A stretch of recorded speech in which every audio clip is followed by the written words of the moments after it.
Dans cette vidéo, vous allez apprendre comment obtenir le raster d'occupation du sol fusionné, qui est le prérequis pour les analyses d'accessibilité. Je me trouve ici dans l'interface AccessMod, sous le module Données, et je fais l'hypothèse que vous avez déjà importé tous les jeux de données que vous voyez ici dans la table, qui sont nécessaires au tutoriel. Si ce n'est pas le cas, vous pouvez vous reporter à la section 5.5.1 du tutoriel pour arriver à downloader à importer ces données dans AccessMod. L'outil de fusionnement de l'occupation du sol se trouve dans le module Outils, le deuxième onglet ici, Fusionner l'occupation du sol, et il a plusieurs étapes avant d'arriver au raster final. Je rappelle que cette occupation du sol fusionnée capture tous les éléments du paysage, les routes, les différentes barrières, les catégories d'occupation du sol qui sont censées avoir un impact sur les mouvements de votre population cible. Et donc il est important de construire, de faire cette occupation du sol de la manière la plus réaliste avec les meilleures données possibles. Le premier onglet de cet outil est celui de l'occupation du sol.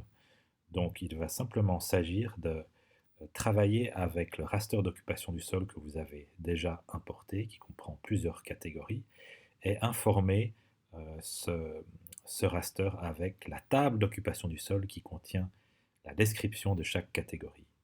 Donc vous voyez qu'en arrivant dans ce module, vous avez une zone bleue ici qui indique que pour l'instant c'est vide et les différents menus sont vides. La première chose à faire est de sélectionner à l'aide du menu ici le raster d'occupation du sol. Nous n'en avons qu'un seul pour l'instant, mais vous pourriez très bien en avoir plusieurs. Donc vous sélectionnez le raster que nous avons appelé occupation du sol.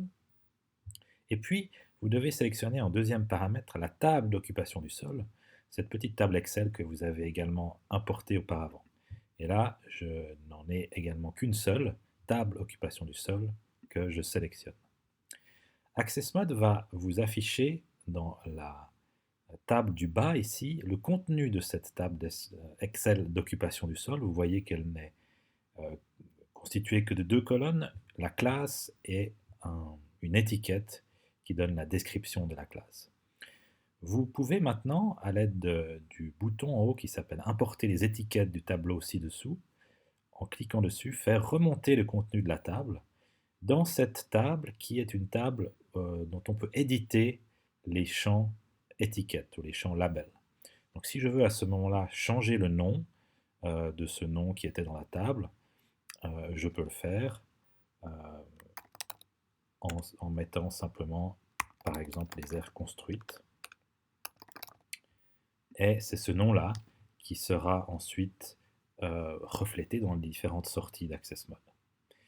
Lorsqu'on est content avec notre table et nos différentes catégories, on va venir appuyer sur ce bouton Ajouter à la pile qui va mettre cette occupation du sol et ses descriptions dans une pile qu'on va voir tout à l'heure. J'appuie sur Ajouter à la pile et là AccessMod transforme cette couche et me l'ajoute à la pile.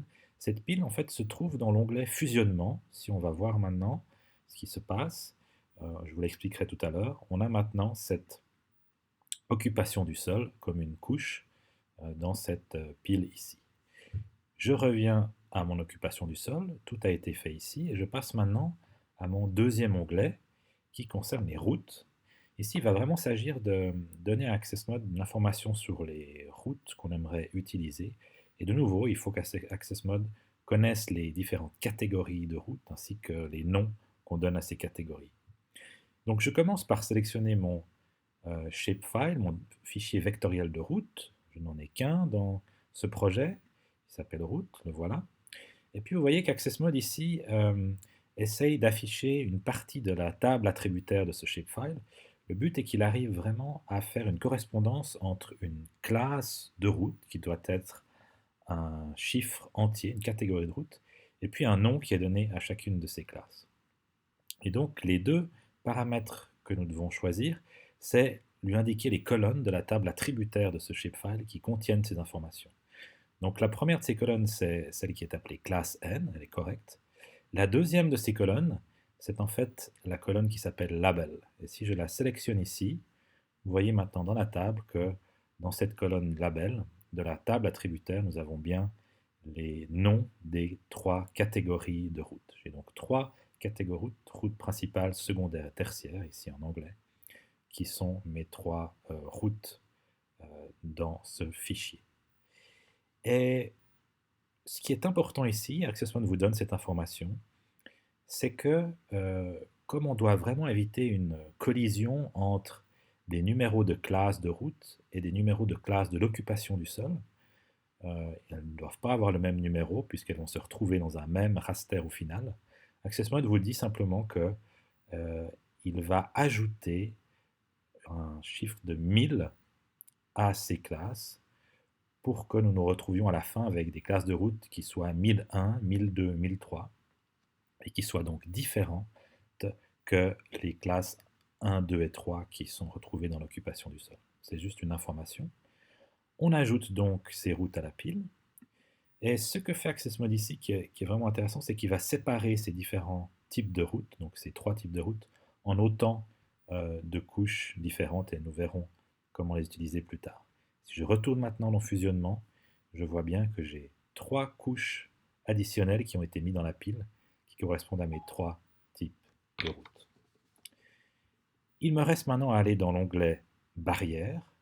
Les barrières sont vraiment tous les éléments qui constituent des barrières complètes au mouvement, où notre population cible ne pourra pas du tout traverser ces pixels.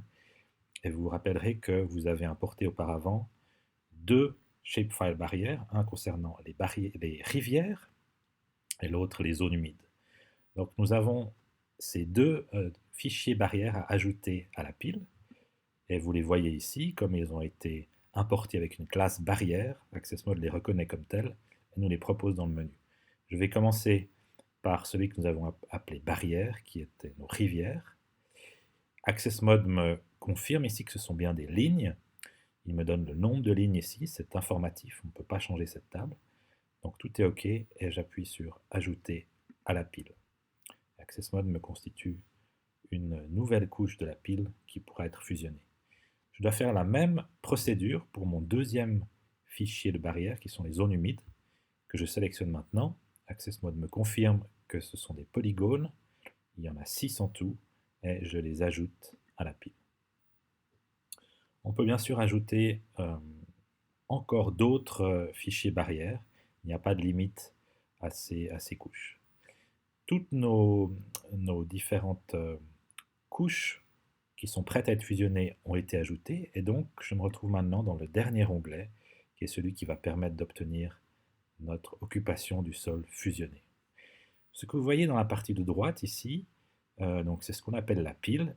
Il y a 2 parties, une des éléments de la pile qui vont être utilisés, qui est vide pour l'instant, et puis les éléments qui sont à ignorer, dans lesquels sont venus se mettre tous nos éléments de la pile. Et ce qu'on va devoir simplement faire, c'est mettre dans la partie de gauche les éléments qu'on veut utiliser.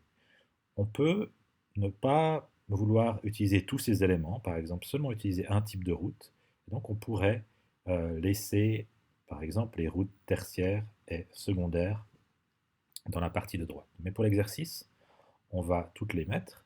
Donc il suffit de cliquer et de maintenir le bouton pour aller mettre nos différents éléments que nous voulons fusionner dans la partie de gauche. Je les mets ici dans un ordre un peu aléatoire. Mais là, il est très important de comprendre que cette pile, c'est vraiment comme un sandwich. Les couches vont être fusionnées les unes par-dessus les autres. Et donc l'ordre de ces couches dans cette pile est très important. Ce qu'il faut savoir, c'est que une couche qui se trouve sur le dessus viendra écraser, se superposer à une couche qui se trouve dessous. Donc la couche que nous devons mettre tout en bas de cette pile, c'est celle de l'occupation du sol, c'est ce que je fais maintenant, puisque l'occupation du sol, c'est une couche couvrante, normalement, qui va venir renseigner sur les catégories, est-ce qu'on se trouve dans un milieu de forêt, un milieu ouvert, et c'est par-dessus cette couche-là qu'on viendra mettre nos routes et nos barrières. Maintenant, comment faire l'ordre de ces routes par rapport aux barrières? Normalement, on met toujours les routes par-dessus les barrières pour faire en sorte que, notamment par-dessus les rivières, lorsqu'il y a une route qui traverse une rivière, on considère qu'il y aura un pont Et donc la route vient donner un passage par-dessus la barrière rivière. Donc il faut mettre généralement nos barrières juste par-dessus l'occupation du sol. C'est ce que je fais maintenant. Et vous verrez que dans l'occupation du sol fusionné finale, ces barrières, ces pixels barrières, seront des pixels sans valeur, donc ces pixels qu'on appelle des pixels no data. Et je mets mes routes par-dessus mes barrières. Là aussi, il faut faire attention à l'ordre des routes entre elles. Généralement, on viendra mettre les routes principales par-dessus les routes secondaires, qui sont elles par-dessus les routes tertiaires, de sorte que lorsqu'il y a un croisement de routes, le pixel de croisement sera du type de route qui sera au-dessus de la pile. J'ai donc là mes 6 couches que j'aimerais fusionner avec les routes d'abord, suivi des barrières et tout en bas notre occupation du sol. Access Mode va donc rasteriser, va transformer en raster tous les éléments vectoriels et va nous créer un seul raster d'occupation du sol qui, je vous le rappelle, aura une résolution, une étendue qui sera égale à celle du DEM que vous avez utilisé en premier pour générer, pour ouvrir votre projet. Sur la partie de gauche, vous voyez qu'il y a quelques options. Une option en particulier ici qui s'appelle nettoyage des artefacts.